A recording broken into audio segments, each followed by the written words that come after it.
the fact that I could breathe, since I have lung cancer, the fact that I could breathe, and then tackling stairs. There are these temples and all where you have to climb a bunch of stairs. So this is also a validation that you're on the right path. You're doing the right things. You can see the change. That's a good thing. And also a comment on the survival aspect is you can survive in different ways. You can survive by just lying in bed being a vegetable for the rest of your life, or you can survive being fruitful and active and cheerful and just dealing with whatever is wrong and taking it in your stride, doing right things to survive the right way.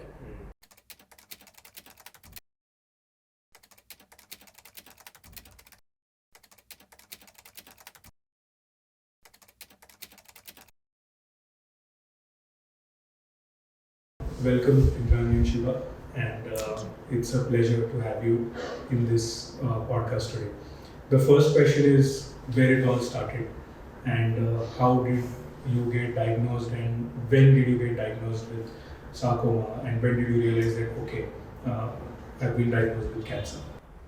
This was last year. In fact, last year, for a larger part of the year, we were going through a renovation at home. And I had a dust allergy issue for a very long time, and towards the end that kind of really magnified itself, and I thought it was a dust allergy thing that I was going through, where I was having breathing difficulty, coughing a lot and whatever. And there was a wedding in the family by end of November, for which we had to travel to Calcutta, and we thought, ठीक है, I'm just popping anti-allergy pills. Let's just go to a doctor and get it sorted out, because the allergy pills are not doing much. I went to a GP, and she ordered some random tests, out of which there was a chest X-ray. And when she saw that X-ray, she kind of freaked out, and she said, no, CT scan right now. And we did the CT scan same day. And she said hospital right now. So basically it was a dominoes effect from that, which was say November 26th, 27th. And then we went to the pulmonologist by the end of November, and he said, no, we need to get a biopsy done. I was admitted on the 20th of December. Biopsy was done, and there started my journey of chemotherapy and radiation and whatnot. Okay. And Shiva, one question for you, which is when you realized this, right? How was the whole reaction to it, as in, and what was the mindset during that? We didn't know enough about cancer at the point in time we discovered this was cancer. And we didn't know the differentiation between sarcoma and carcinoma and the whole treatment differences. We didn't know much about alternative, cure or approaches. So we went with the standard, okay, the doc said chemotherapy, we went and did chemotherapy. The doc said post that radiation, we went and did radiation. When we realized that both these two did not give the requisite level of recovery that we were expecting or results that we were expecting, that's when another round of research started, and we got more information. So there is a phase where we went with the flow, realized that was not yielding the results that we were hoping. Then a lot more information gathering process we went through. And now we are in a much better space in terms of knowing what we are going in for, and why we are doing what we are doing, and what are our other options. That part was something that we've gone through during this period of last 1 year. Okay, all right. And when the treatment started, of course, chemo and radiation would have had its own symptoms, and you must have gone through a lot during that time. So once these treatments started, what else did you plan or did you do to go through this process?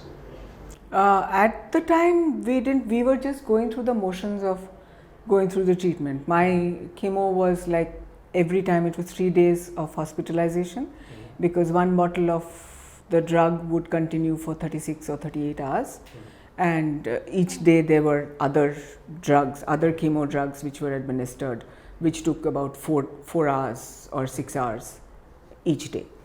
So it was like one chemo, then break of 3 weeks, then the next chemo. So we were just going through, in my mind, I was going through the motions of getting the chemos, going through the side effects, and trying to cope with it, and that was it. And then I think after the 5th chemo, when they did the CT scan and all, and they realized that it wasn't really the whole point of doing the chemo and the radiation in the first place was, since I have sarcoma, the surgeon had said the only treatment per se is the surgery to remove the tumor, and that could not be done because it was very large and unwieldy, so to speak.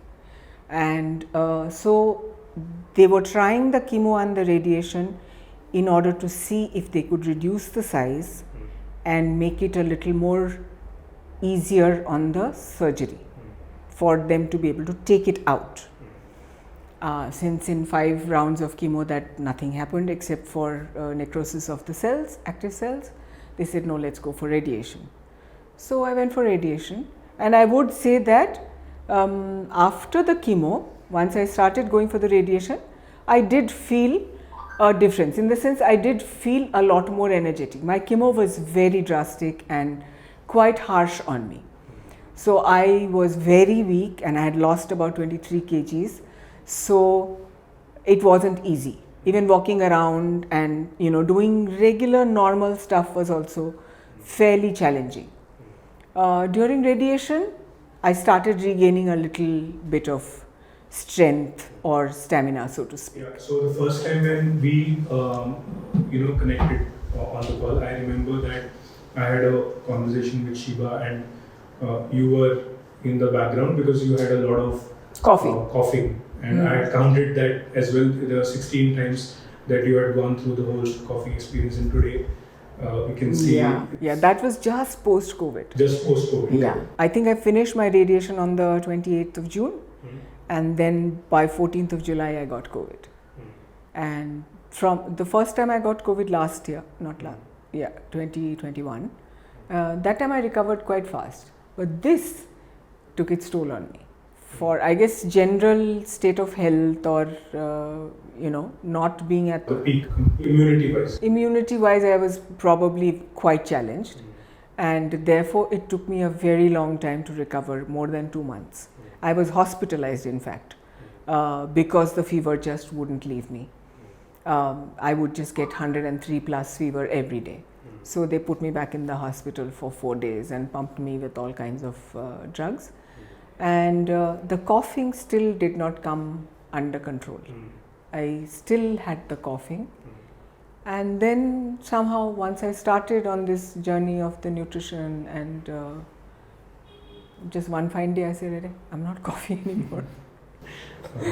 So, apart from chemo and radiation and the allopathy-based treatments, what else did you try?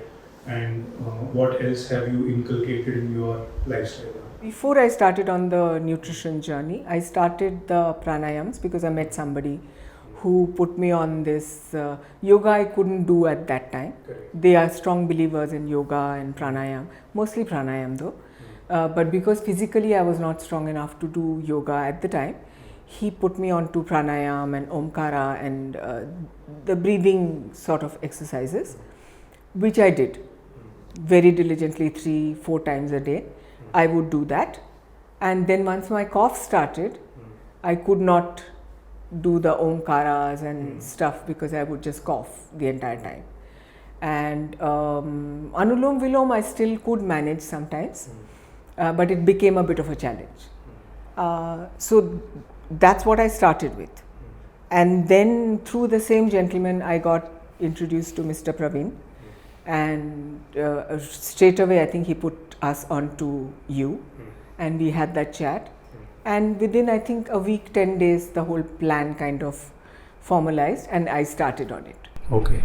Yeah. And in the last 6 months, which has been after COVID, after June, once you started, applying all the effort in terms of pranayam, some exercises as well, improving your walking, also, and absolutely changing your nutrition from what it was earlier to now what it is. What all did you do and what was the change that you can see? Basically, I think what perceptibly was the most dynamic and unique change I noticed in myself was after I started the nutrition plan. Because pranayam I did, it didn't change my state of weakness as such. I could do better, I could hold my breath better in time, but as far as my ability to go about doing regular things in the household or even just getting out of my room to walk around in the house, all of that kind of dramatically changed from the time I got on the nutrition plan, and it was a pretty dramatic change for me, because from a person who would, like, if I want to go straight, I would sometimes veer off to the right or sometimes veer off to the left, to today cooking my own food, taking care of my garden, literally running around the household, pulling down cupboards, resettling them, because I had forgotten where I had put what. I was sick for so long that I had forgotten where what was. So reorganizing pretty much the entire household.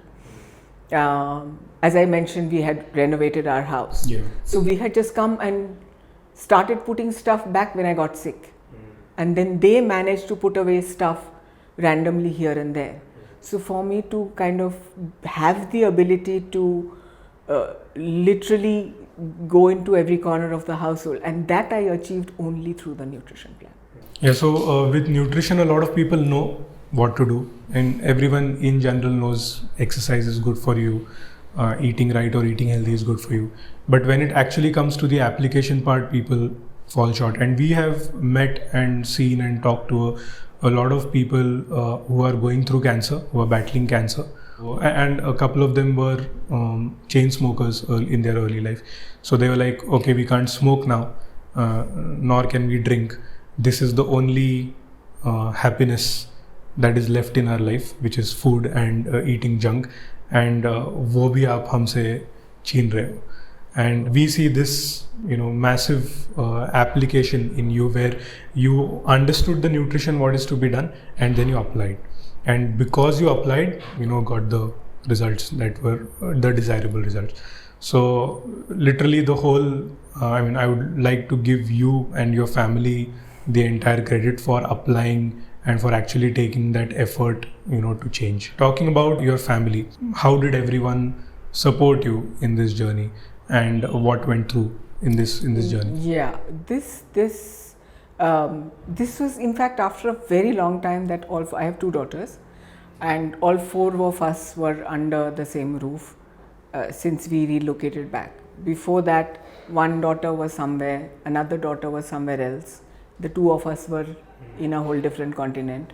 So this was after a long time that we were all under the same roof, and where support came, there was like, I can't even explain, you kind of tend to take it for granted, but having heard that it is not the case with every family, I understand that total commitment on everybody's part, not just me, total commitment on everybody's part. So that was definitely great. I may not have been able to deal with it or cope with it if it wasn't the case. Wow. Shiva, for you, a message that you can give out to the families of people who have been dealing with cancer, because since day one I see him completely proactive and absolutely at it, researching, because you can also understand the level of maybe the level of intelligence or the level of research the person has done based on the questions the person asked, right? So I saw that straight from day one there was already so much that he had researched and studied, and this need and this of solving cancer and treating this and getting rid of it, that was there. So a message that you would like to share? I think much of the fear around cancer comes from the fact that we don't know enough about it. Today, and thanks to this journey that we've gone through, we've met so many cancer survivors, so many people who are dealing with, who have cancer and have lived for 15 years, 20 years kind of situation, even with a cancer situation, not this thing. So the point is, when you don't know enough, and cancer as such is, this fear psychosis comes from the word itself. Because we also hear about so many deaths that happen from cancer. Now, in our case, I think the biggest uncertainty and fear was when we heard the word cancer and diagnosed with cancer. That was when I think, we didn't know enough. At that point in time, the most vulnerable in terms of the fact that I didn't know enough. This was one area I didn't know enough of. And we just went and did what the docs told us, which is one way of doing it.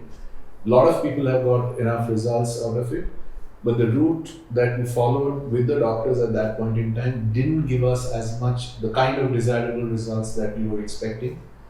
Chemotherapy and radiation did not reduce the size of the tumor, though it reduced the activity of the tumor, the activity level. But in the process, during that period, we started doing a lot more, and thankfully on the net now, so much of information is available. Started talking to people who were cancer survivors, joined groups where they exchange information. And I must say that the more you know about it, the more you meet people who survived cancer or are dealing with or are dealing with it, you're much better off in terms of dealing with this whole process. And once you start believing that there are two things. One is that there are enough treatments and processes which can either cure or delay the whole worsening process of the cancer. And if you follow, a certain set of things. The other thing that we've over a period of time now realized that it's not just the allopathic treatment of chemotherapy and radiation and targeted treatments, because all of which in some form or the other we have tried. Another critical part to this whole process is what is your mindset in terms of dealing with it, and what is the lifestyle you're pursuing in terms of dealing with this. So both these two aspects are extremely critical in your dealing with cancer process. So that's been our journey in terms of, and fortunately for us, Indrani had the right mindset. If she didn't have the right mindset, for us as a family, it would have been very difficult to deal with it. So, and it sort of, we fed off everybody. I mean, the Indrani's positivity, and all of us, could see that if she was strong, then how can we not be strong, kind of thing. So it worked. It worked very well in our context because all of us were very positive, and all of us said that it can be dealt with, kind of a thing. And that is half the battle won.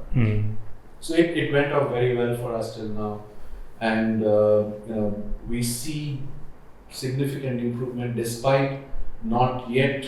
I mean, she's living with that tumor now for 1 year, but the change that we've seen in terms of her quality of life post in the last 3-4 months is significant. That's amazing, super. And when people go to this state where I've gotten cancer and now is the end of the world. Now everything's gonna end. And we see many people going through that, rightfully so, but they continue to be in that state for a long time. Any message that you have for them, or any cancer survivor, any person who's has been diagnosed with cancer, is if they're watching right now? The way I look at it is, okay, I mean, I didn't invite this, but it happened. Very often I've been asked, do you ask why? Who am I supposed to ask it to? Who's going to give me an answer? So why waste time? Even if you have 15 more days to live it cheerfully and live it in a manner. That's important. Live it in a manner which keeps you vertical. I wouldn't want to be moping and rolling in bed saying ki are mujhe kyun hua ye, or life is going to end. Life is going to end for everybody at some point of time. Kisi ke liye little early, for some people little bit later. But if you just do the right things, and the experts know what the right things are. I did not know about the nutrition plans or the breathing thing, oxygenating your whole body so that the cells get that level of oxygen and cancer cells don't survive or whatever. What is happening inside me, I don't know. But for anybody who has cancer or is dealing with cancer or has finished dealing with it, just do the right things. Get your mind to a place where you want to live a fairly fruitful and active life. And the fruitfulness and the activity levels will come by only changing your lifestyle and doing the right things in terms of nutrition, exercise, the pranayams and yoga, whatever works for you, whatever form of exercise works for you, that keeps you active, energetic, and going about life even if it is not normal, even if it is semi-normal, but I just feel that's important. Rather than, spending your time asking pointless questions or being depressed, or because it's affecting you. Forget about the people around you. It's affecting your time, whatever precious little time that you have left. Why waste that time? So right? That's amazing.